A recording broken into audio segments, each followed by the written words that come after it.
Hola, ¿qué tal? ¿Cómo están? Pues ahorita van a ver una entrevista con una de las grandes figuras de la música en México, el maestro Cuauhtémoc Rivera. Eh, no me voy a poner mucho aquí a hacer las presentaciones porque la verdad es que vamos a hablar de verdad largo y tendido con él. Vamos a hablar de lo que estuvo haciendo cuando regresó de Rusia. Primero, nos va a platicar de su vida a la Unión Soviética y cómo regresa ya siendo Rusia, cómo empieza a tocar puertas para hacerse conciertos. Saben que estuvo tocando conciertos en los lugares, un lugar que de verdad se me hace el más insospechado que me pudiera haber dicho. Eso me sorprendió muchísimo. Y también cómo inició su carrera como docente en el Instituto Nacional de Bellas Artes, en la Escuela Superior de Música, cómo pasó a ser director de la Academia de Violín, director de la escuela, ahorita también cuáles son sus planes actualmente, en fin, va a ser de verdad todo un, algo que de verdad espero que les guste mucho y que disfruten esta plática y que los motive para seguir en el mundo del violín y que también los motive para tomar la clase magistral con él el 6 y 7 de agosto aquí en Cielito Arte. Así que pues vamos a la entrevista. Pues, hola, ¿qué tal? ¿Cómo están?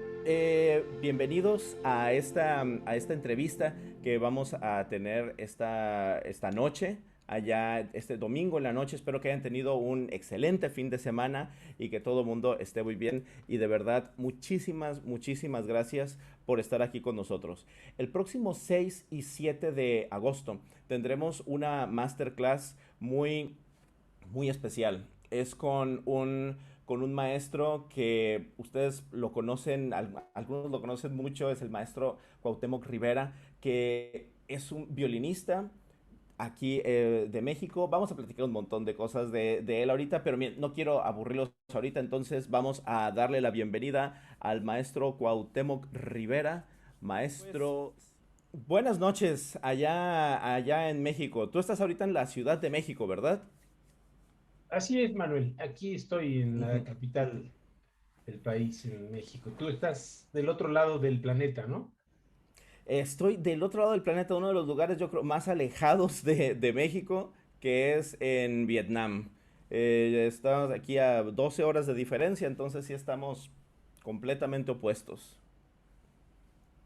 Maravilloso, maravilloso que podamos estar conversando aquí en tiempo real y que podamos abrir esta conversación a, pues a nuestros amigos de Facebook que están Sí, no, a interesados mí,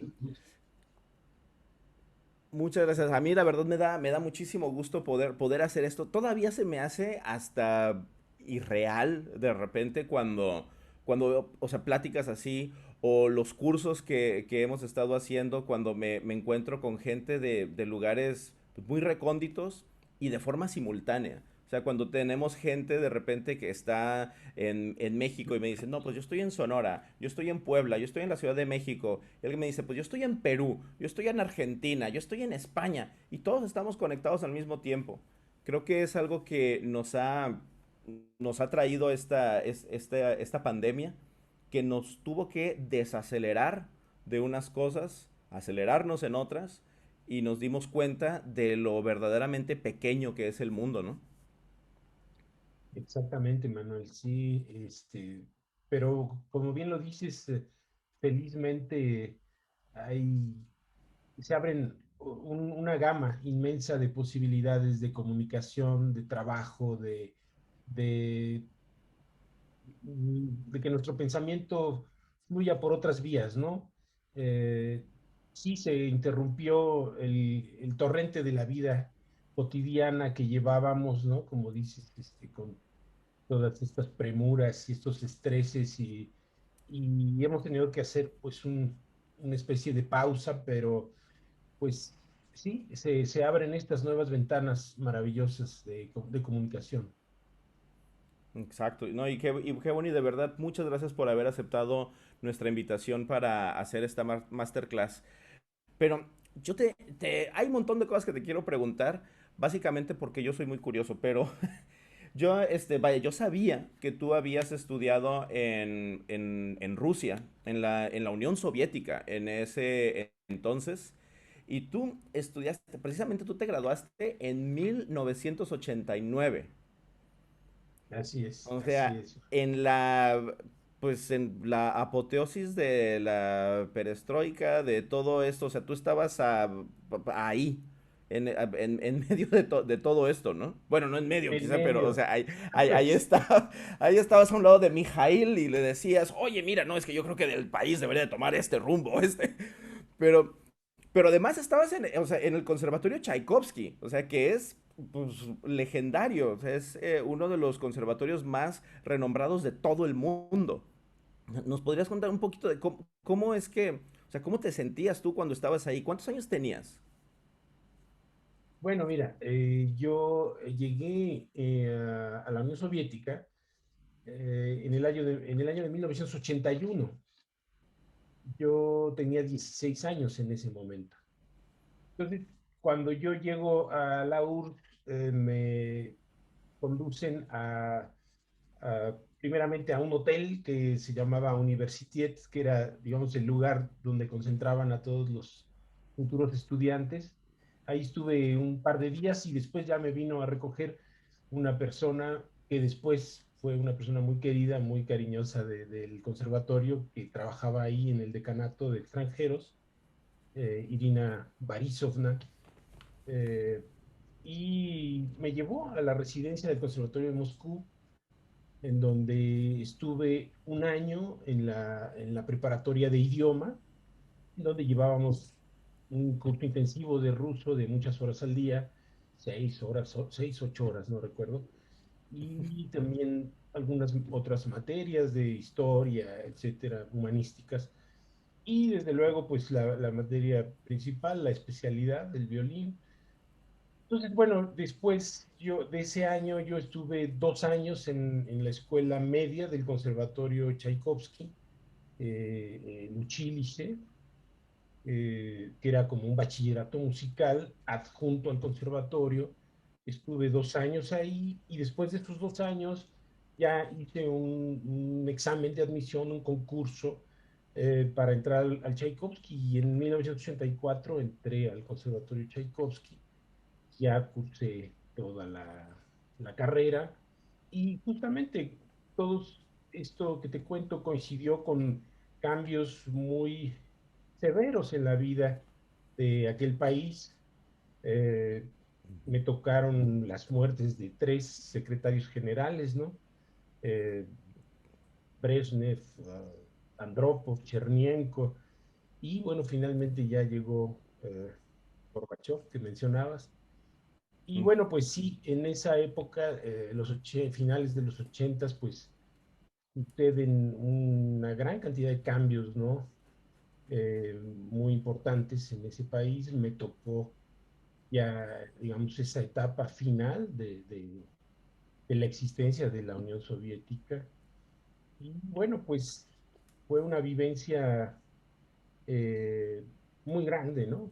Fueron 8 años de estar ahí, de mucho aprendizaje, desde luego, en la parte musical, violinística, como ser humano también, ¿no? Como, pues en esa etapa de la vida creo que uno absorbe como esponja Sí. toda la experiencia, ¿no? Y bueno, pues es una vivencia que me ha marcado en todos sentidos en mi vida personal y en mi vida musical.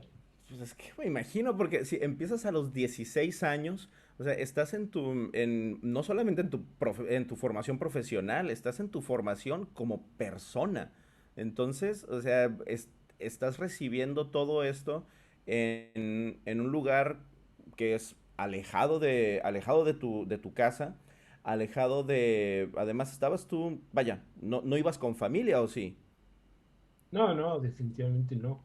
De hecho, ahora lo pienso y pues toda la serie de regulaciones que existen hoy en día hacia los menores de edad, o sea, realmente en aquel momento yo siendo menor de edad, pues no hubo ningún problema burocrático, administrativo que me haya limitado para que me fuera, ¿no? Mis padres me vieron tan convencido, ¿no? Este, Desde el momento en que yo fui, pedí la beca, y Y yo con 16 años, pues ahí andaba, me movía, iba acá, iba allá y pedía los requisitos, etcétera, etcétera. Y ya cuando me llega el telegrama de que fui aceptado, pues ya les muestro a mis padres, miren, es así Wow. como que se fueron de espaldas, no tengo que estar el veintitantos de agosto en Moscú. Pues ni modo, ¿no? Ya me compraron el boleto y bueno, hay que decirlo, ellos habían apoyado mi desarrollo violinístico desde muy pequeño y ellos pues se sintieron siempre muy Me contentos de que yo imagino, pudiera. Sí, claro que sí. Es que yo nunca te he preguntado esto, pero ¿tus papás eran artistas? No, fíjate, mis padres, digamos en el sentido estricto profesional, no lo son. Ellos son médicos, ¿no? Son Ujú, médicos sí. ambos, retirados ya. Y bueno, pero en mi casa siempre la música jugó, estaba allí, ¿no? Estaba sonando. Mi padre tocaba violín, estudió violín desde muy niño en Guadalajara. Eh, Mi madre, pues también con un gran gusto por la música. De hecho, cuando yo empiezo a estudiar violín, toda la familia empieza a estudiar violín también. Mi padre retoma el violín de sus años, bueno, retoma con clases ya formales, porque él tocaba siempre. Mi madre empieza a tocar violín también. Mis hermanos. En fin, fue una fiebre violinística ahí en la casa, pero al único que se le quedó la crónica, pues ya fue a mí, ¿no? La fiebre. Pues sí, pero es que cuando tienes a toda, o sea, es un apoyo que, vaya, pues te están apoyando desde el punto de vista de que, ándale, sí, o sea, vamos a ponernos vas a ponerte a tocar violín, qué lindo el muchachito. Ah, ¿sabes qué? Yo también. Eso, o sea, ver el ejemplo en tu mamá, en tu papá, o sea, tu hermano que de repente digan también, ah, pues mira, también le voy a dar. Entonces, pues eso debe alimentar el deseo, las ganas de estar tocando. Oye, y nomás digo una cosa, ¿era el mismo violín o tenía cada quien el suyo? Bueno, no, evidentemente mi padre pues tenía su violín, un bonito violín, por cierto, lindo violín que después me lo robaron en las calles de Coyoacán Ugh. cuando era pequeño. Y yo tenía un violín pequeño, obviamente un violín de niños. Empecé con un violincito japonés de estos, un octavo. Mis hermanos deben de haber tenido tenían otros violines. Mi mamá tenía un violín también que era de un laudero mexicano. Así que Ujú. pues se pusieron en serio a- O sea, a asumir la chamba de trabajar o sea, en el violín. si era en serio, o sea, no era así como nomás de, ah, pues mira, como que le voy a agarrar tantito así. Oye, pues No, qué hombre, genial. olvídate. No, pues Muy es, en serio. Y bueno, pues mi papá ahí con el tema de la disciplina y ya sabrás, ¿no?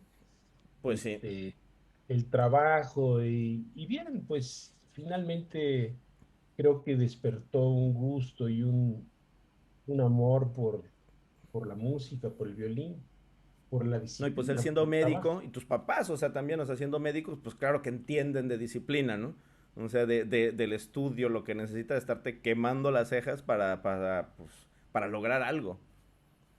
Sí, definitivamente. Oye, Bueno, he de decirte que, bueno, nada más ya para eh, un poco agregar algo acerca de esto de la familia. Mi padre era médico en el Centro Médico Nacional, neumólogo. Y bueno, tenían un ensamble, un cuarteto de médicos, eh, y se reunían los domingos a ensayar. Y bueno, tocaban cosas, cuartetos de Borodín, eh, se ponían a- a pegarle muy alto al repertorio musical. Y bueno, pues hicieron conciertos, siendo médicos, ¿no? Organizaban sus conciertos y sus veladas musicales en el Centro Médico Nacional. Pues es que eso es realmente, genial, ¿no? Porque la música, en verdad, la música no es prerrogativa así nomás de los que se aventaron 50 20 años estudiando. O sea, cualquiera puede tocar un instrumento y digo, y también tirarle alto y tocar, pues, pues porque es que es un disfrute tremendo, o sea, poder tocar y más con otros músicos, eso debe estar increíble. claro. Eh, Imagínate, ¿no? O sea, 4 o 5 médicos que se reúnen en sus ratos libres y se ponen a hacer música por el gusto de hacerla, ¿no? Pues no hay otra cosa más que satisfacción en eso, ¿no? Ujú. Bueno, he de decir, mi papá al momento de los conciertos parece que sí, la cuestión de la escena le daba un frío bastante fuerte, ¿no? Y ya después me decía, no, es que la escena no es para mí. Pero bueno, el disfrute de ya la escena, pues en principio es otra cosa, ¿no? Qué curioso, porque de eso te quiero preguntar ahorita en un ratito más, pero hay algo que te quería preguntar. Oye, ¿es cierto que tú naciste en Cuba? Sí, es correcto. Yo nací en Cuba porque mis padres, siendo médicos, ellos ambos mexicanos, eh, al triunfo de la Revolución cubana, pues hay un gran éxodo de muchísima gente, ¿no? Eh, Se van médicos, se van profesionistas a los Estados Unidos, en fin. Y bueno, ellos en- a contraflujo, digamos, deciden ir a trabajar en esos años.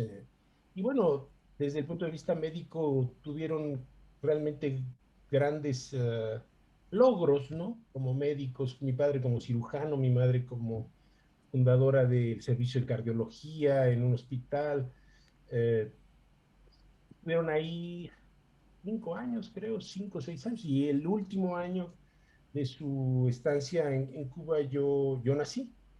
Yo nací ahí, y bueno, pero toda mi vida pues la he vivido en México y mi educación y Sí, todo después, absolutamente. Pero bueno, por sí, o esa sea, situación eres es que mexicano, ajá. Sí, es como mi papá, nació en Veracruz, pero él creo que ni siquiera se acuerda de dónde estaba, nada de Veracruz, él nomás dice, no, yo nací allá porque mi abuela era una vaga. Bueno, no, mi abuela, su mamá. Ella que era muy vaga y que andaba por allá y pum, de repente le tocó nacer allá y pues a ti igual, o sea, con esta onda de que tus papás pues buscando éxito profesional y oportunidades, entonces pues se encuentran allá cuando tú naces. Oye, de verdad que, pues qué familia, ¿eh? De verdad que cuánta actividad tenían. Y entonces tú tienes estos 16 años, te vas para allá, regresas a los, pues regresas a los que 20, 24. 24, 25, 24 años regresas a México. ¿Y oye, qué tan difícil fue, o sea, regresar a México? Porque tú te fuiste de entrada a principios de los 80. México a finales de los 80 era un país también ya muy diferente. El mundo ya era muy diferente. Fue difícil para ti como ya, o sea, te fuiste como adolescente, regresas como adulto. ¿Cómo lo sentiste ahí? Bueno, mira, realmente el llegar a México después de estar 8 años en Moscú, ciertamente yo viajaba de vacaciones a México, mantenía el contacto, o sea, no fue una pérdida completa de contacto, ¿no? Eh, pero bueno, yo llego después de estar como estudiante, eh, había estudiado en México, en el conservatorio, y bueno, me conocían como estudiante, pero pues más allá de eso, punto, ¿no? Así es que bueno, fue empezar desde cero, porque bueno, tampoco soy de una familia de músicos que, digamos, te allane un poquito el camino ah, para, Ujú. y para buscar conciertos, etcétera. Entonces empecé a indagar, tocar puertas, ¿no? Empecé a conocer un poco las formas mexicanas, ¿no? Que ahí sí se me habían ido mucho las cabras, ¿no? De cómo se manejaban las cosas. En Rusia, pues las cosas era muy directa, eh, la idiosincrasia es completamente, pues, muchísimo más directa, digámoslo así, ¿no? Entonces, bueno, yo llegaba aquí, tocaba puertas, me decía, claro, le vamos a llamar, y bueno, pues yo iba, tocaba puertas y esperaba y estaba ahí al lado del Sí, te teléfono. decían como pues era como la negra, ¿no? Te decían que sí, pero no te decían cuándo, ¿no? Exactamente. Entonces, Ajá. bueno, pasó un año, ah, y nada, ¿no? Y bueno, yo también he de reconocer que también, hablando de las formas de relacionarse, pues yo traía una convicción, ¿no? Yo quería tocar, yo quería ser solista de orquesta, yo quería... Y bueno, es lo que yo llegaba y decía a las entrevistas, ¿no? Oye, bueno, ¿y tú qué quieres hacer? Bueno, pues yo quiero hacer esto, yo quiero tocar de solista con tu orquesta, quiero que me audicione, y pues ya. Y bueno, yo creo que me veían raro, ¿no? Yo creo que decían, bueno, pues este amigo, ¿quién se cree, no? Ujú. Este, Pues sí, te decían, a ver, ¿cómo que quieres venir a tocar aquí? ¿Tú dónde? Ah, claro, es que viene del Tchaikovsky. exacto, exacto. Y bueno, claro, hay esa parte, ese ingrediente que bien lo mencionas, que uno viene de una formación muy, muy fuerte, muy sólida, y uno trae una carga también de, pues, una cierta, ¿cómo decirlo?, exceso de seguridad en sí mismo, ¿no? Ajá. Ah, entonces, bueno, eso es bueno Rayando, y, pero ¿tú crees que eso raya en la pedantería o que nomás es así como que tú dices, no, es que yo de verdad me estuve rajando y pues... bueno, mira, no me toca a mí juzgarlo, ¿no? En mi persona. Yo creo que más es lo segundo que tú dices, ¿no? Era como Pues sí. una convicción muy necia. A lo mejor a algunas personas les sonaba arrogante, les sonaba como demasiado seguro de sí mismo, pero bueno, esa era mi idea, esa era mi convicción y bueno, te digo, pasó un año y nada más tuve unos conciertos, tuvimos unos conciertos ahí en las plataformas de Pemex, que a través de Ujú. un tío, un pariente, me conectó con la gente En las de... plataformas de Pemex, o sea, en la mitad del Golfo ahí te aventaban y a Exactamente, tocar. sí. Literalmente Oh, sí, qué, no nos aventaban, sí aterrizaba el helicóptero y todo, qué, pero en qué la zona bueno. de Campeche, en la zona de Campeche, hacíamos conciertos, giras, ¿no? A veces 2 o 3 conciertos en un día, pesado, muy pesado, muy, porque bueno, era subirse al helicóptero, subir el piano obviamente era un piano portátil, ¿no? Pero portátil de los 90, ¿no? Ya Sí, sabrás tú, no, pues... estamos hablando Sí, la de muchos portabilidad de kilos. un piano es muy relativa. Y, no, o sea, te los llevaban con todo y piano. O sea, y quién era su público? Pues los trabajadores de las plataformas, fue una experiencia fantástica realmente. Desde del Conservatorio de Moscú a una plataforma de trabajadores petroleros, que bueno, muchos de ellos no habían tenido nunca un contacto con la música clásica, ¿no? Entonces hubo momentos a veces muy difíciles, ¿no? Recuerdo el primer concierto en una plataforma que era un hotel, no era propiamente una plataforma de extracción, ni de, digamos, le llamaban flotel, que Ajá. era donde concentraban a los trabajadores y después ya los distribuían a las plataformas, porque era bastante adentro del mar, ¿no? Y ahí, pues había gente de todo, ¿no? No era, digamos, en una plataforma de extracción donde ya hay cierto tipo de trabajadores especializados, ¿no? Aquí había de todo.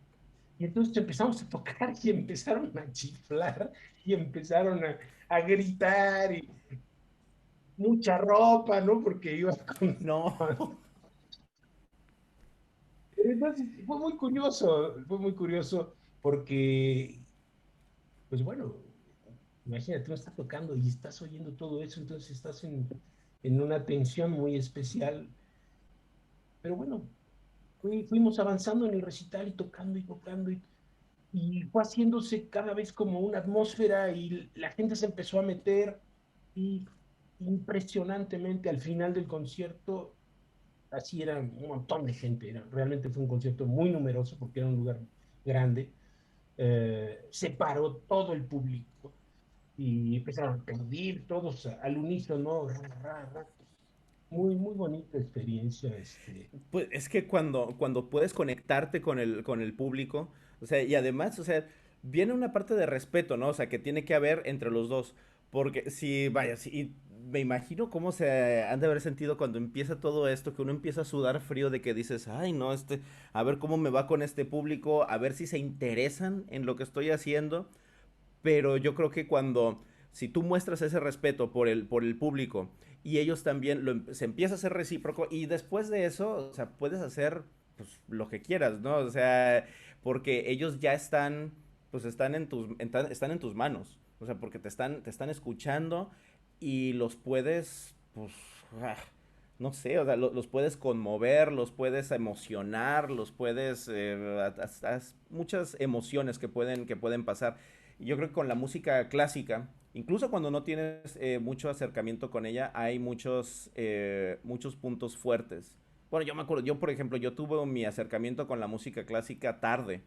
Bueno, no con la música clásica, más bien con el entrenamiento de música. Estuve en un acercamiento tarde, pero la primera vez que yo escuché una orquesta en vivo, yo ya tenía 16, 17 años. O sea, cuando tú te fuiste a estudiar, yo apenas estaba descubriendo lo que era una orquesta. Y yo me acuerdo que casi me desmayo cuando lo escuché de la impresión que me dio escuchar. Me acuerdo que era la Orquesta Sinfónica Nacional, la escuché en un teatro en La Paz, Baja California Sur. Y fue de verdad tan sorprendente que de verdad casi me desmayo. Pero pues sí es algo, cuando uno tiene esas primeras experiencias, creo que es muy importante. Y tú sabes quién estuvo detrás de todo eso de los conciertos en las plataformas, porque de verdad se me hace muy loco que hayan decidido, pues vamos a hacer conciertos para los trabajadores de las plataformas. Bueno, mira, Pemex tenía un programa en esos años, yo no sé si continúe, tenía una sección cultural, digamos. Allí en la torre de Pemex había unas oficinas dedicadas a toda la difusión cultural y en sus diferentes centros de trabajo, refinerías, diferentes tipos de plantas, ¿no? Tenían programas culturales y bueno, las plataformas las tenían incluidas en esto. Entonces era como que era un programa constante, pero básicamente la gente que iba, pues era más género popular, ¿no? Iban cantantes y pequeños grupos, más del tipo de música popular. Entonces, Ujú. no era muy común que un violinista y una pianista llegaran y empezaran a tocar Tchaikovsky, este, pues, etcétera, etcétera, ¿no? Mozart, Chrysler, este, entonces, bueno, pues sí fue como un shock para ellos, ¿no? Pero fíjate Pues que sí. ese fue una experiencia muy particular, porque ya después en plataformas eh, había gente con mucha cultura. Digamos, ya en las plataformas de extracción, de procesamiento, en fin, no sé qué tipo de plataformas, ya se me olvidó, allá, pero ahí sí había gente con una formación, con una cultura, eh, que se relacionaban de una forma ya muchísimo más respetuosa y convencional hacia el proceso musical, ¿no?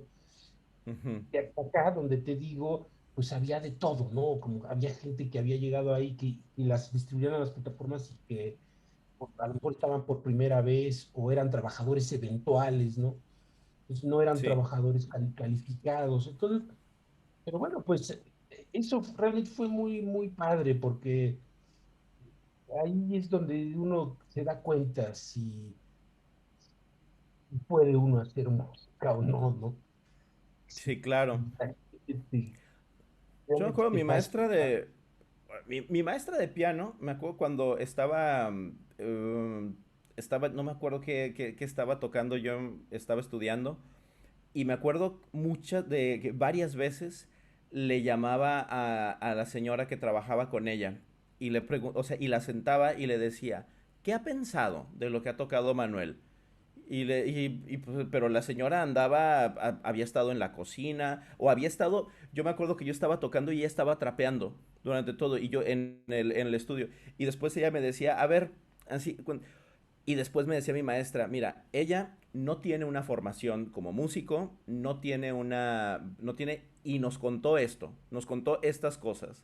Entonces, cuando ella se entere de lo que tú quieres transmitirle, entonces podremos decir que ya lo puedes tocar en público. Porque, porque el público se tiene que enterar de lo que tú quieres transmitir. Porque quieres transmitir algo, no es solamente una retaíla de notas que se va a tocar, sino es precisamente esa transmisión lo que quieres hacer. O sea, todo ese conjunto de notas, todo ese instructivo que está contenido en la partitura, es para representar una idea, es para representar una... a veces son muy complejas, a veces son mucho menos complejas esas ideas, pero son cosas que tenemos que transmitir, ¿no? Y si lo podemos lograr, porque de repente digo, uno dice, bueno, pues es que yo quiero que mi público sea así, así, así, que siempre me aplaudan y que les gusta todo lo que hago. Pero pues no, no es así. O sea, tenemos que de verdad podernos plantar frente a un público que nos, bueno, vaya, ante el público que sea, y poderle transmitir la visión de lo que estamos tocando, ¿no? Definitivamente. Sí, como bien dices, la partitura no es más que una guía, ¿no? Un mapa aproximado para que pues uno pueda hacer las conexiones emocionales, las conexiones intelectuales, físicas y Ujú. convertirlo en algo que conmocione, ¿no? Que llegue Sí. a la gente, a cualquier persona que sepa o no sepa música, ¿no? Que un sonido te pueda tocar, te pueda conmover, ¿no? Oye, y Creo hablando que de eso de plantarse en el escenario, o sea, estábamos viendo videos de presentaciones tuyas que hay en YouTube con orquestas. Entonces, o sea, ¿cómo te plantas así? O sea, llegas, o sea, de entrada, o sea, vas a tocar acompañado por un montón de músicos profesionales que están contigo, y encima de eso hay un público que te está escuchando frente a ti, y tú lo único que tienes es un violín. Entonces, o sea, hay algo que suceda, o sea, no sé si psicológicamente o que tú realices técnicamente para poderte plantar ahí, porque como me decías antes, o sea, por ejemplo, tu papá, ¿no? Que decía que sentía algo, o sea, una aprensión al tocar en público. ¿Tú cómo lo manejas? bueno, yo creo que todos sentimos esa aprensión, ese miedo, ese frío a la escena, ¿no? Eh, bueno, yo creo que pues justamente va a lo que hablábamos hace un momento, esta convicción, ¿no? Que uno tiene de hacer una cosa, ¿no? Y esa convicción te lleva a eso y quizás un poco como los caballos te ciega de otras, ¿no? Que si las vieras saldrías corriendo, ¿no? Ya si te Sí, pones a pensar que en la sala está fulano, está sutano, me está viendo tal, y los músicos que han oído a Oistrakh y a Menuhin y han acompañado, pues ya te paralizas, ¿no? Pero bueno, justamente creo que es como centrarte en lo que tú tienes que decir, ¿no? En lo que tú tienes que decir a través de esa obra. Y, y entonces suceden cosas, ¿no? Y se crea la música. Es maravilloso. Y fíjate que el hecho de tocar con orquesta es algo, una experiencia única, extraordinaria, pero en los últimos tiempos cada vez más la entiendo y la asimilo como un proceso camerístico, ¿no?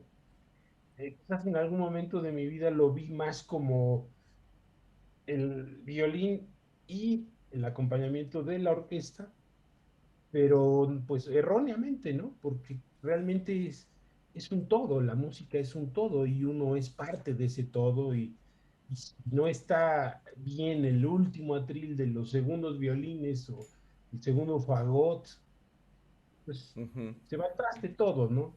Entonces es un proceso conjunto y creo que eso es lo padre de la música, ¿no? De poder hacer Pero las eso, cosas. y no tendrá, o sea, porque dices que te has venido dando cuenta de eso y no tendrá que ver porque, vaya, obviamente con la madurez que vas adquiriendo como solista, como violinista, uno también pues, vas explorando repertorio diferente. Y en el repertorio con el que empiezas normalmente, pues no es el repertorio tan complejo como el que podrías tener ahora. Y no solamente por nivel técnico, sino por nivel artístico. O sea, por ejemplo, si alguien que aunque pudiera tocar técnicamente, no sé, una, un concierto de, o una pieza de Schnittke, pero si no la puede entender, entonces pues no va a poder transmitir nada. O incluso Arvo Part, que de repente se ve muy sencillo en la partitura, pero que al momento de tocarlo hay muchas cosas que yo creo que tienes que entender y saber tú como artista, más que como músico técnico, que lo puedas saber. Ahorita a lo que voy es que tú ahorita estás en procesos además en los que no solamente estás tocando música de Mozart, Tchaikovsky, de tantos compositores de siglos pasados, sino que estás tocando música de este tiempo. Y en específico estás tocando música que te están incluso dedicando a ti. O sea, que están escribiendo para ti. O sea, estás metido en el proceso a todo. O sea, ya no estás como el outsider que está acá y que vienes a estudiar lo que están haciendo, sino que ya agarraron y ¡pluf! Ya te metieron y estás pues ahí metido. ¿Te piden opinión los compositores a ti? ¿Te consejos o algo? Bueno, realmente el poder tener la comunicación con la persona que está creando la música, pues es una oportunidad eh, maravillosa, ¿no? Creo que el haberle podido preguntar a Brahms o a Beethoven, pues habría sido algo muy, muy padre, ¿no? Haber podido tener esa comunicación de, Ujú. bueno, esto felizmente puede pasar con los compositores que están vivos y bueno, se da a diferentes niveles esto que tú preguntas, ¿no? Ha habido compositores con los cuales sí he trabajado muy, muy estrechamente, ¿no? Por ejemplo, con Ulises Ramírez, ¿no? Cuando escribió su Chacona, estuvimos trabajando y pues explorando, ¿no? Él explorando mucho el violín y para mí también era como una exploración porque él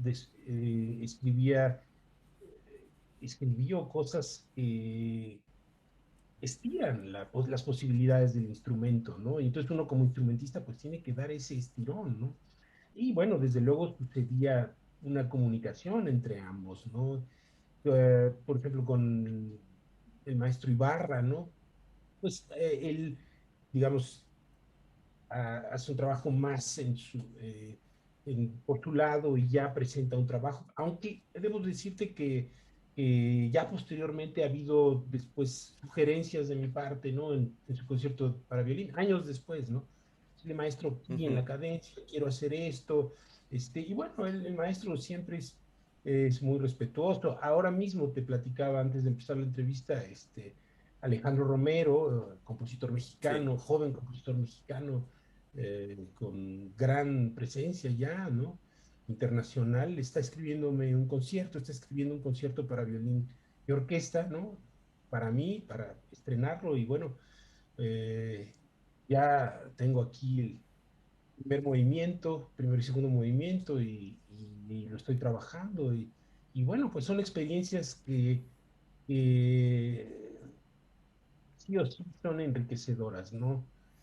Te estás Y es que enfrentando debe con ser un nuevo increíble lenguaje. porque te mandan la música, pero no te están mandando, vaya, No es como, no es como decir, ah, mira, vamos a tocar el Tchaikovsky, que bueno, pues ya lo tienes en la memoria, ya lo conoces, ha estado por aquí, o sea, pues, décadas, ¿no? O sea, siglos con nosotros, Beethoven, Brahms, como decías, o sea, pues allá han estado, ¿no?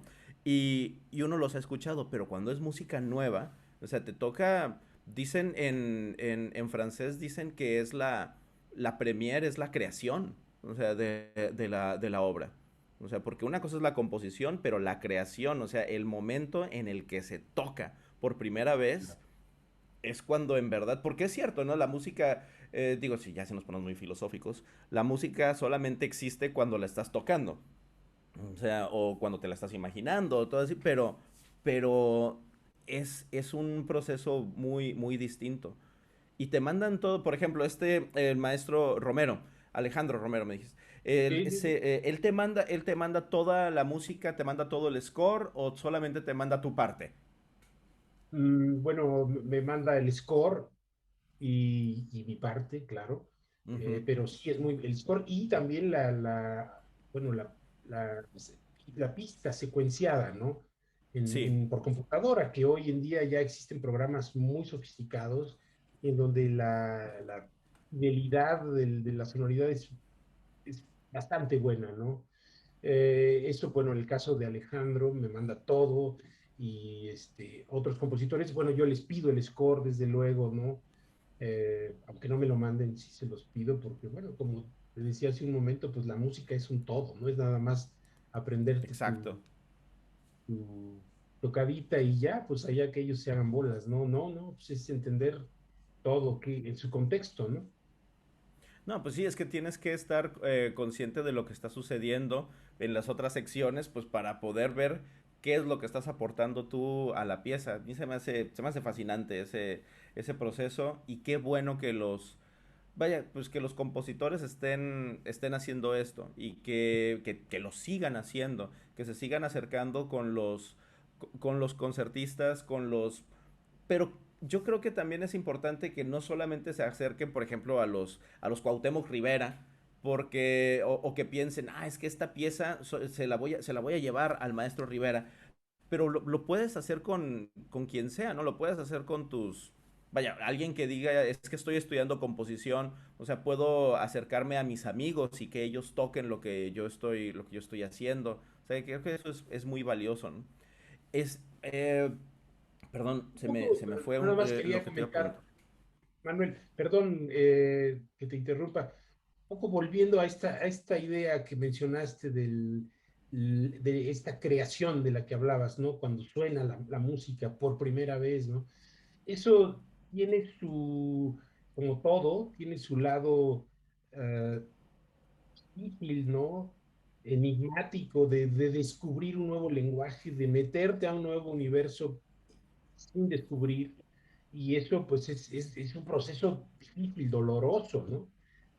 A la Ujú. vez es un proceso eh, muy rico y donde, al contrario de estas obras que mencionabas, como Tchaikovsky, Brahms, etcétera, etcétera, pues que no tienes la carga histórica que te cohíbe a hacer la música de determinada forma, de determinada convención. Ahí eres tú también un poco dueño del terreno para, desde luego, respetando la idea y la guía del compositor, pero uno también tiene esa parte de libertad, ¿no? Sí, Eso te sí, quería sí, decir. sí. Claro, no, muchísimas gracias. Sí, es que es de verdad algo muy... esa libertad, como dices, no está la carga histórica. Oye, hablando y carga histórica, por ejemplo, del siglo XIX, ¿cuál es el compositor así que disfrutes tocar, que lo encuentres así como que, o del 19 para atrás, o sea, ¿cuál es el que sientas así como que tiene más carnita? Bueno, mira, yo creo que uno pasa por etapas, por momentos en donde uno tiene mayor afinidad emocional con determinado compositor o determinada obra.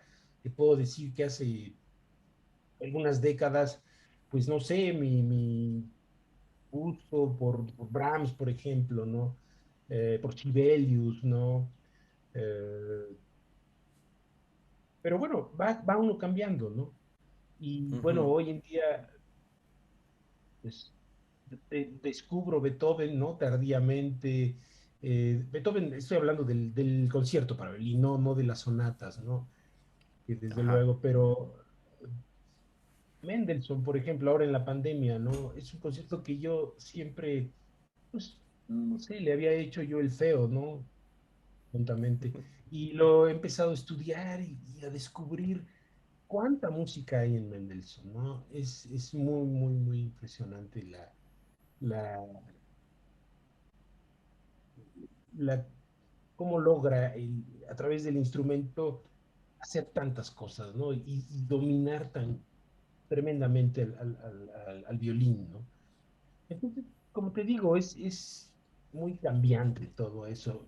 Sí, Obviamente, es muy cambiante. Tchaikovsky lo disfruto mucho, digamos, si hablamos de los siglos anteriores al 20, ¿no? Sí, creo que es una gran respuesta porque es como cuando nos preguntan a los músicos, ¿y quién es tu compositor favorito? Y, ¡buah! O sea, pues sí, o sea, no, bueno, ahorita estoy tripeando con Stravinsky, ahorita me encanta Wagner, ahorita me encanta Ligeti, o sea, depende, Claro, ¿no? Del tiempo. Oye, sí, y sí, sí. pensando en esto que habías dicho antes de que sería, sería genial, ¿no? Poder acercarte a estos compositores y preguntarles, como lo estás haciendo ahorita con los compositores con los que estás trabajando, ¿qué a qué se te ocurre que le podrías haber preguntado a Mendelssohn? ¿O qué? O sea,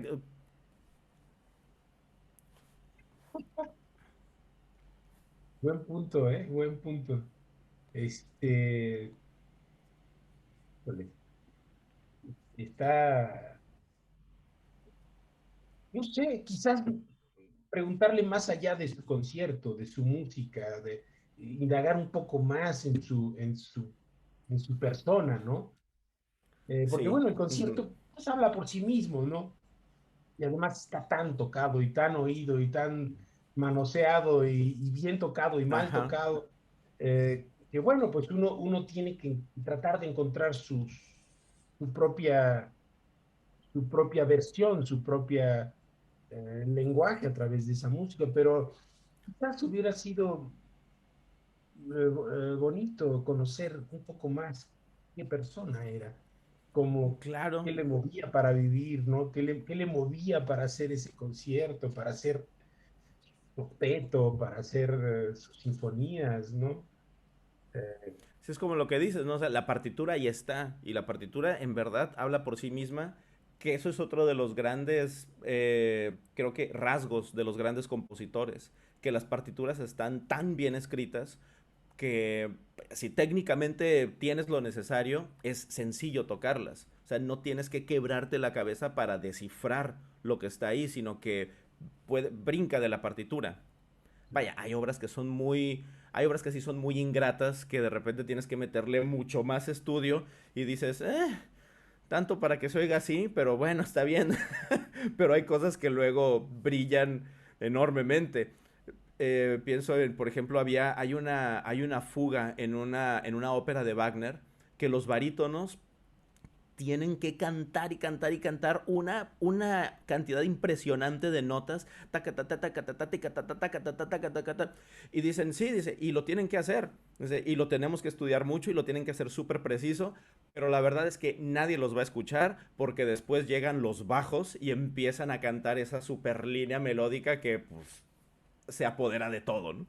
¿no? Entonces, pues sí, hay veces que hay cosas muy ingratas y hay veces que hay cosas muy recompensantes por otro lado.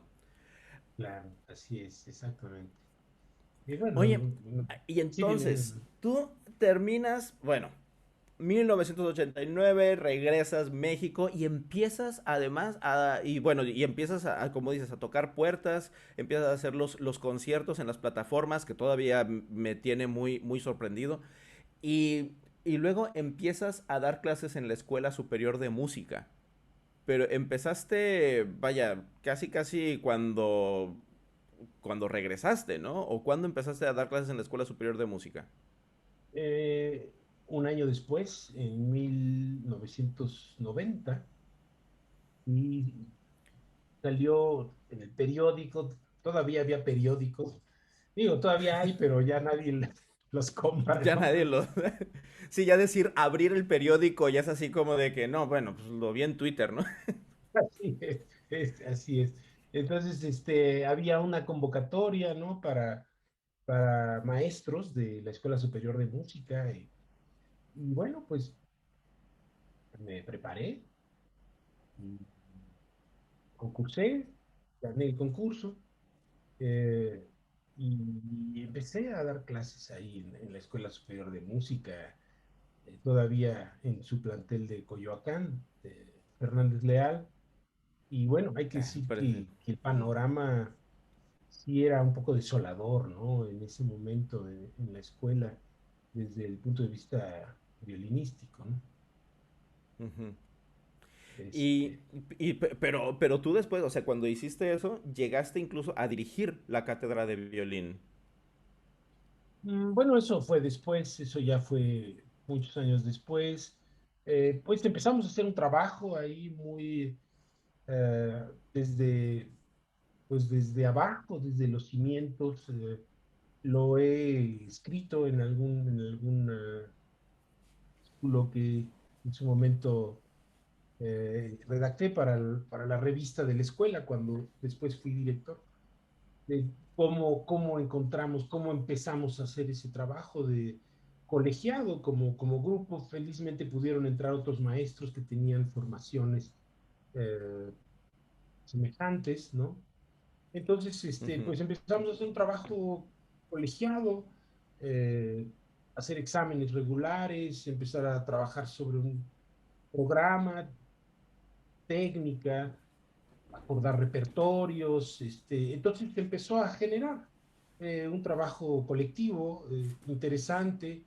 Y bueno, la escuela empezó a desarrollar una academia de violín funcional. Empezaron a llegar chicos, porque eso era el problema. También había poca gente, había pocos alumnos de violín. Y, y bueno, pues al paso del tiempo, creo que eso derivó en resultados, ¿no? En resultados positivos. Después nos pasamos al Centro Nacional de las Artes, la escuela creció, se expandió, uh, llegaron más maestros y bueno, se enriqueció el trabajo de la cátedra. En fin, ya después, años después pasé a ser coordinador de la academia, eh, así que bueno, pues es un trabajo Pe- de muchos Pero años. es precisamente eso, ¿no? O sea, llevar el trabajo de muchos años y empezar a hacerlo sistemáticamente. O sea, porque no es algo que salga de buenas a primeras y de que ya resulta que ya tienes una academia de violín de la que la gente esté hablando, que se vean los resultados, sino de que tienes que estar plantando un montón de semillas para pues, para que se dé la cosecha, pero a la larga. Y pues, yo creo, Claro. yo en lo personal, yo creo que lo han logrado muy bien. O sea, yo veo los alumnos que están egresando todavía ahorita de la Escuela Superior de Música y en los años anteriores y tienen un nivel de violín pues muy bueno. Pues sí, creo que como bien dices, es un trabajo de muchos años, de muchas personas. Creo que pudimos conformar ese grupo de trabajo. eh, Eso fue, creo que, un punto muy importante. En su momento, pues tuvimos el apoyo también, no hubo mayores obstáculos para desarrollar ese trabajo. Creo que un punto a favor fue que el terreno era muy yermo, ¿ves? Era realmente muy árido. Y Ujú. entonces no tuvimos que enfrentarnos con maestros que ya tuvieran una idea y que estuvieran, digamos, reacios al Al cambio, ¿no? cambio, sí.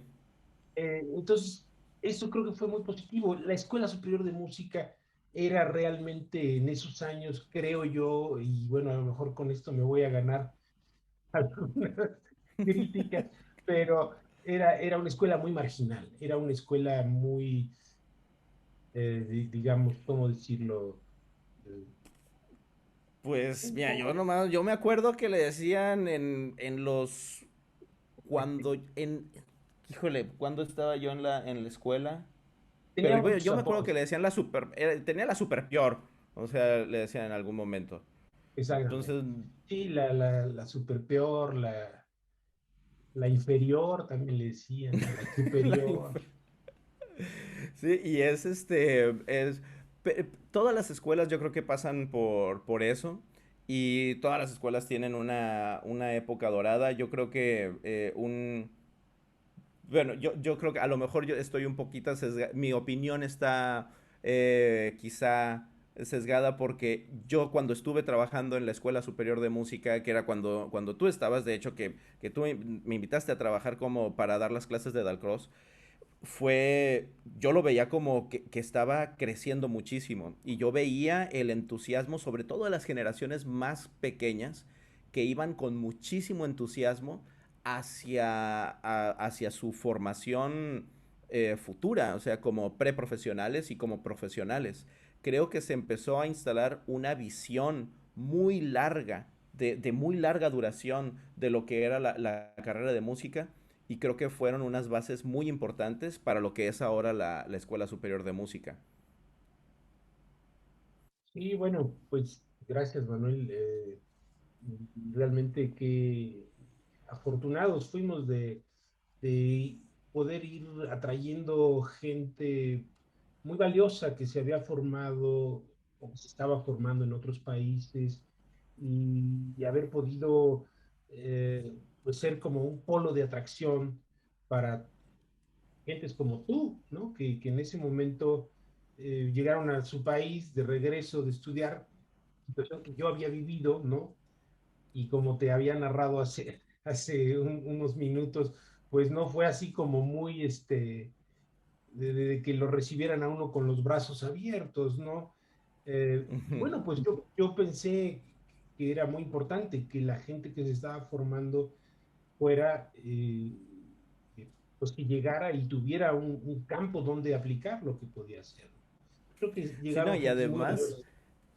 y era increíble porque me acuerdo que cuando llegué y dije, bueno, es que necesitamos el salón, necesito que sea un salón grande, ¿no? Ah, sí, pues tenemos la sala 106 y que no haya bancas y cada clase, antes de las clases, o sea, estaban sacando todas las bancas del salón para poder tener espacio y la verdad es que mis alumnos estaban encantados, o sea, a ellos les fascinaba eso de cómo se vivía el solfeo ahí. Pero de verdad, yo creo que fue un momento de verdad muy importante para la Escuela Superior de Música.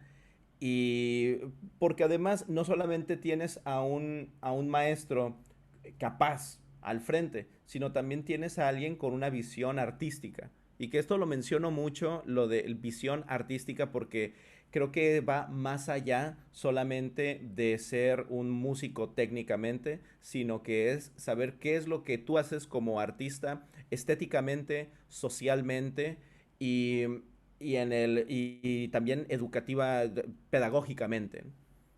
¿Tú podías empatar? Cuando estabas ya como director, seguías con tu cátedra de violín. ¿Tú cómo hacías para empatar esto? Bueno, pues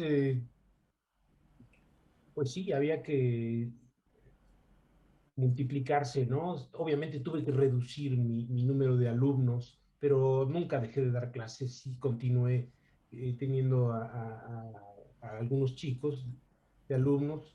Y bueno, mi actividad como violinista, mi actividad concertística también. Yo llegaba a veces muy temprano a la dirección, me ponía a estudiar 1 hora, 2 horas en la mañana, muy de mañana, después de dejar a mis hijos en la escuela y a veces ya en la tarde cuando regresaba a la casa pues a estudiar y eh, pues yo creo que era, yo entendía que era importante esto, ¿no? De mantenerme vigente, de mantenerme tocando, que mis alumnos estuvieran también tocando, que tuvieran una presencia, eh, pues porque estaba al frente de una escuela de música, ¿no?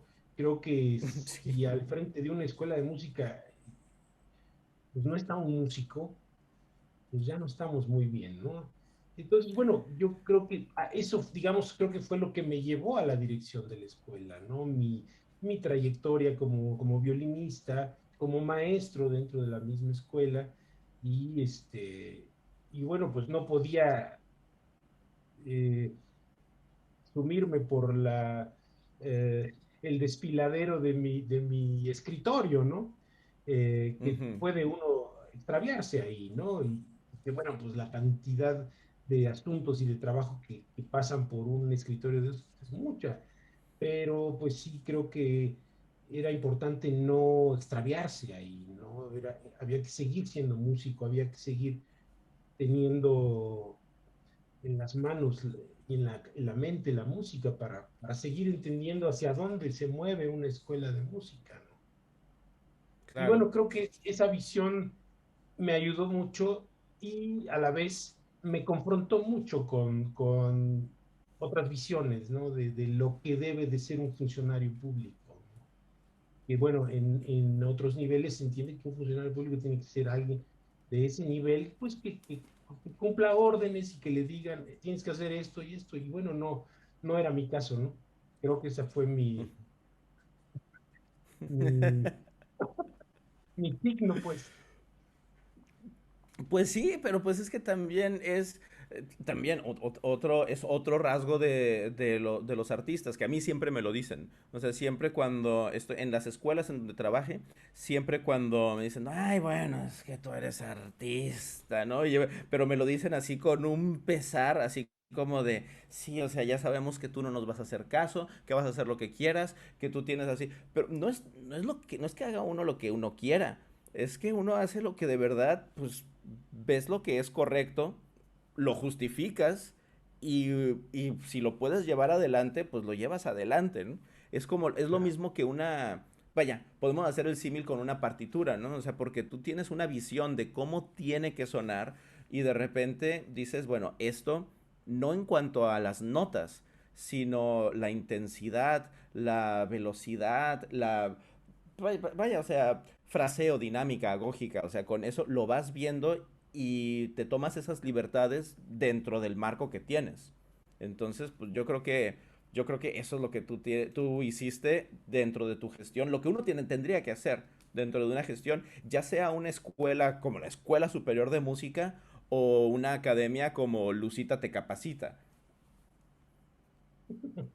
Claro, claro, Si quieres que llegue a algo, ¿no? exactamente. Y creo que eso es lo que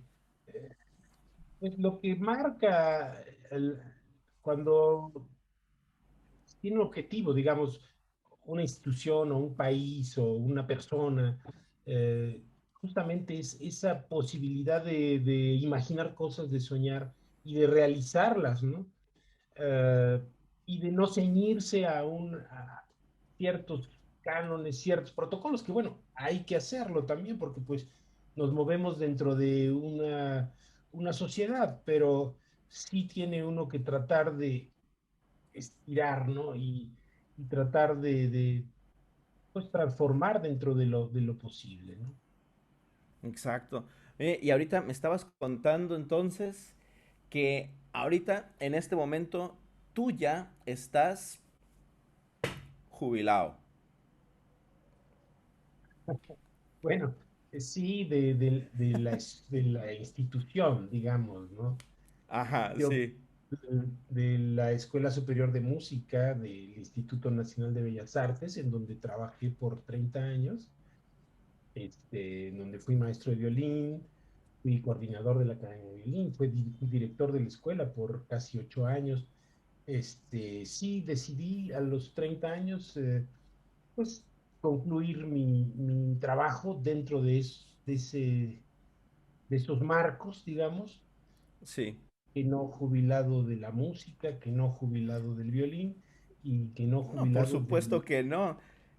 de la Esto enseñanza, yo creo ¿no? que te abre otro panorama, ¿no? O sea, porque tienes, o sea, como dices, ¿no? O sea, estuviste cumpliendo un ciclo, una labor muy importante de verdad y muy trascendental también. Y ahora puedes, vaya, ahora ves otras cosas, porque como dices, o sea, no, uno no se jubila de la música, ni del violín, ni de la enseñanza.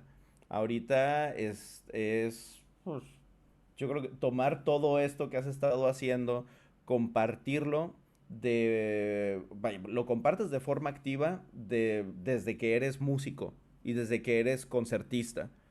Y además, no eres un concertista que toque, vaya, tienes bastante actividad, ¿no? Como concertista. Ahorita no sé cómo esté el asunto con todo lo de la pandemia, pero antes de la pandemia, en dónde habías estado tocando? No,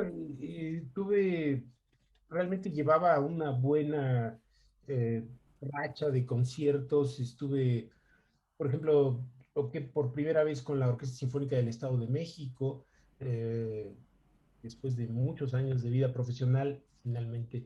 Y bueno, fueron dos muy buenos conciertos. Eso poquito antes de la pandemia estuve en Coahuila con la Camerata de Coahuila. Este, para el verano pasado estábamos invitados a un festival en Mississippi. El año anterior estuvimos en Colorado también, en unas clases maestras y un recital en la Universidad del Norte de Colorado. En fin, visitas a Monterrey, bueno, desde luego dentro del país, haciendo música en varias partes, pero bueno, la situación de la pandemia ha venido a golpearnos fuertemente a quienes hacemos artes escénicas, ¿no? A pesar de esto, Ujú. bueno, hemos hecho un par de recitales. Hicimos un recital eh, por, por esta vía, ¿no? En Querétaro, en el Club Industriales, en diciembre, en diciembre del año pasado. Después en Mérida hicimos un... Y bueno, pues hay planes, ideas que, bueno, como decías, ya ahorita con esta nueva circunstancia en mi vida, pues sí pensar una serie de proyectos que he venido ahí trabajando y cocinando, pero que bueno, no había habido el tiempo y la disposición para hacerlos, pero bueno, creo que ahora justo es el momento, ¿no? Ok, no, pues sí, es genial que tengamos, que, que, que tengamos músicos que además de que lleven esos proyectos adelante, yo creo que contagian el entusiasmo por hacerlos. Que eso es, que eso es lo que espero de verdad que la gente vea y que aprovechen la oportunidad de tomar esta clase contigo el 6 y 7 de agosto aquí en Cielito Arte, porque de verdad es algo que, vaya, como te dije, tío, o sea, de verdad no es por darte el cebollazo ni nada, pero yo creo que tú eres un músico y un artista que tiene mucho que compartir y y que lo podemos hacer llegar a mucha gente, así como lo hacías desde tu regreso de la Unión Soviética y que lo hacías en todos lados hasta en medio del Golfo de México, que lo podemos hacer también aquí, o sea, con esta plataforma que nos permita llegar a muchísimos lugares. Y de verdad espero que mucha gente aproveche esta oportunidad. Pues yo te agradezco mucho, Manuel, esta oportunidad. Eh, Debo decir que la invitación que me hiciste me resultó muy atractiva, muy valiosa, en el sentido de que, bueno, te conozco como músico, te conozco como persona, sé de tu calidad, como ambos, como músico y como persona, sé lo que estás haciendo en este momento, digamos, en el otro lado del mundo, en Vietnam.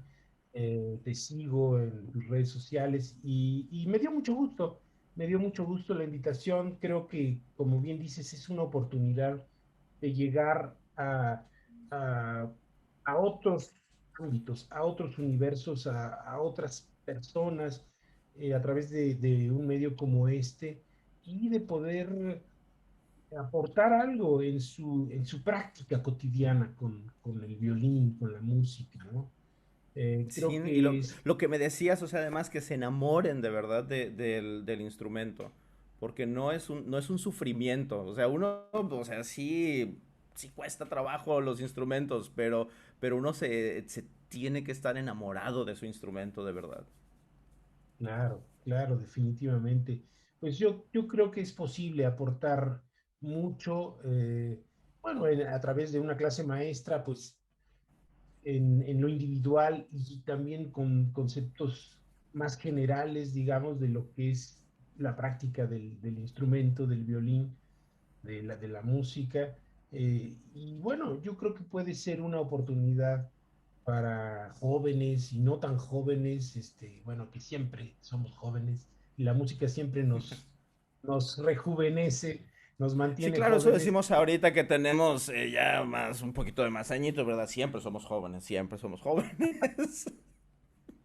pero sí, la música, la práctica de la música creo que es vitalizante, eso no tengo la menor duda.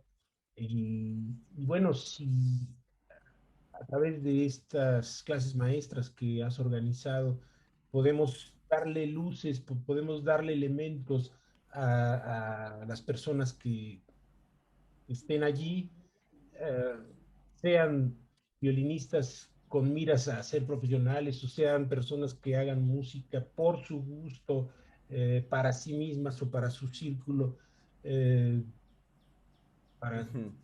pues para la gente, para lo que lo quieren hacer.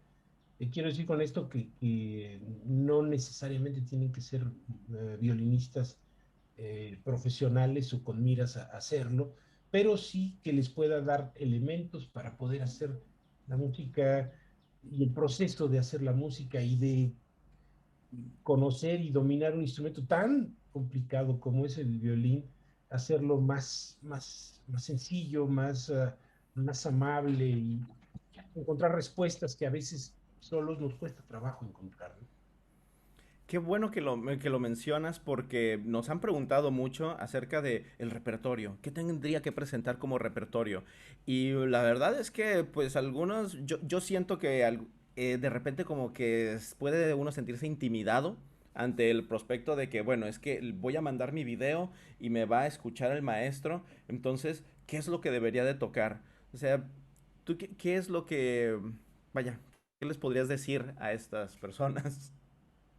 Bueno, mira, yo creo que a partir de, uno puede trabajar a partir de una escala, de unos compases, ¿no? A veces te presentan todo un movimiento y nos concentramos en la primera frase, ¿no? Y esa primera frase, ahí pues, trata uno de encontrar los elementos fundamentales de todo el movimiento. Entonces, yo creo que el repertorio que presenten, eh, pues creo que lo importante es que tenga que ver con lo que están haciendo en este momento ellos, ¿no? Si están trabajando en estudios, si están trabajando en el tema de la afinación, si están trabajando en el tema de la conducción del arco, ¿no? El detaché, ¿no? Es nuestra arcada básica. Ujú. Pues creo que a partir de eso podemos hablar muchísimo y no solamente para el alumno particularmente esté abordando esa problemática, sino generalizar sobre lo que es la conducción del arco, la mano derecha, los diferentes elementos que puede haber, el trabajo de la afinación en la mano izquierda, la estructura de la mano, en fin, todos Sí, estos es que hay temas un que, Sí, todos estos temas que de verdad llevan a una buena técnica, pero que no vaya, pues sí, no es algo de lo que debas de sentir eh, atado a cierto repertorio. Y por ejemplo, y si llega alguien y dice, es que a mí me gustaría improvisar algo, ¿qué pasa ahí? no, pues padrísimo, yo creo que eso va a ser un reto para mí. Es, eh, Está muy bien. Digo, no soy un maestro de improvisación, no, pero creo que puedo aportar elementos para para la estructuración de su idea Claro. musical, Sí, y es de como cuando su, y llegan de su, violinistas conmigo a tocar, a hacer clases de improvisación, pues yo puedo aportar elementos para el discurso improvisatorio. Técnicamente no tengo idea de qué está sucediendo ahí, pero para eso sí, pero pues técnicamente, vaya, todo lo que No, podría claro, aportarle un violinista como tú, ¿no? y desde el punto de vista violinístico, obviamente que podré darle ideas, elementos de cómo puede construir su línea improvisatoria, ¿no?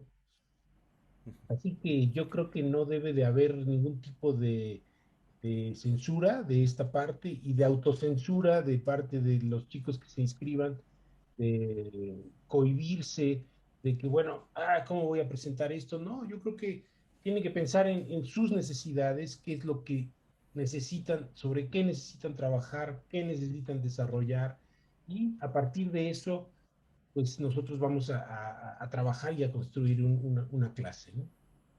Genial. Ahorita acabamos de tener un curso que es el curso de la filosofía Suzuki, en donde había varios maestros que son de violín.